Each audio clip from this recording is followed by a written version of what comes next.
Ano na sabi niya, may bago na kayong mga t-shirt.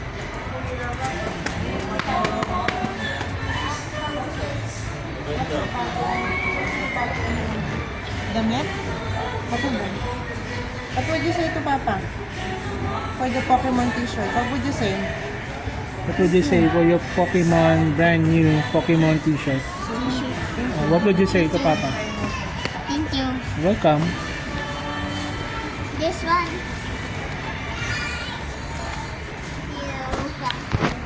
Nakailangan mo dito. Ako, pinisan mo.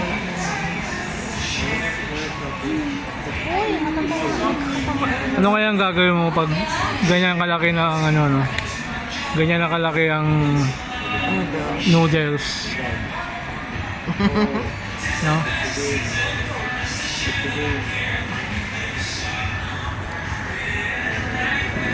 Kaya mo ubusin to? Wakin yung ganyan kalaki noodles. Isa. Noodles. Ano yung cup noodles bibili natin? Kaya mo ubusin yan?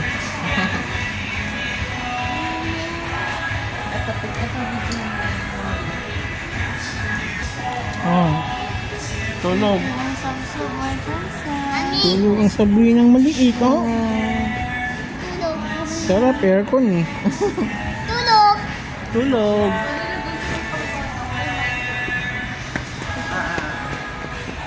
Minecraft naman. Mabitawan yan, ha? Ay, kanina nga nangyari na yun. Nabagsak. Oo nga. Silbi ang ganyang style niya. Kaya talagang dapat kumuha ka tayo isa pa na cover mo pag lumalabas. Yun ang lalagay. Yung may goma. Yung may goma. Yung nakatayo. Yun ang pan. Ibigay mo na. Ibigay mo na. Mamaya. Tama na yan. Hurt. Ang ganda ng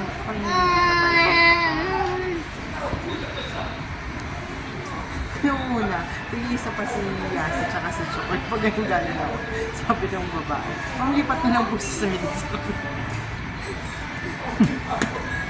Kasi pinaperso niya ako, sabi ko, ano, may pinabigay. Sabi siya ng pagkita mo sa kanila, kasi may upuan. Kung baga pwede ko siya sa wala ka na dito. Ayan sa pag-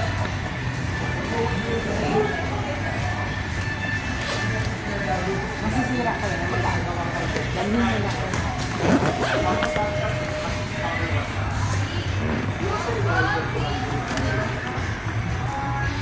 Muli na dito may upuan. Sa ibang Uniqlo, wala. Ito na upuan dito. Sabi din sa akin. Huwag mo nang bukahin yan, Fred.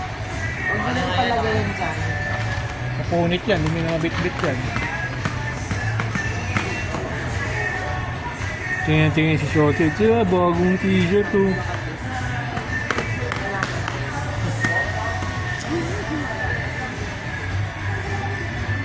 Bibili ako niyan pag may pera na.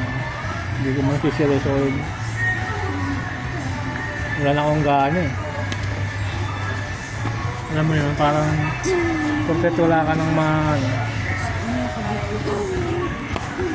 Iniwan ka sa ere. Sige na, mamaya na lang ulit.